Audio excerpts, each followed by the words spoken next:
तंबाकू कंपनियां बच्चों को राग़िब करने के लिए ख़तरनाक हथकंडे इस्तेमाल कर रही हैं।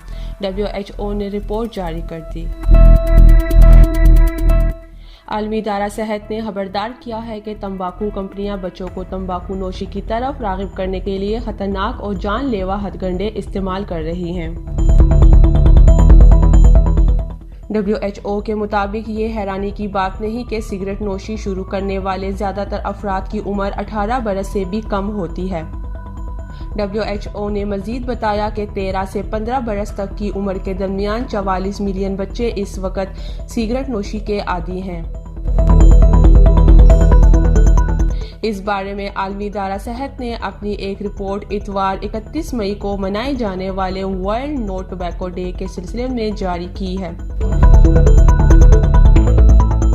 नौशीन, sportstory.news।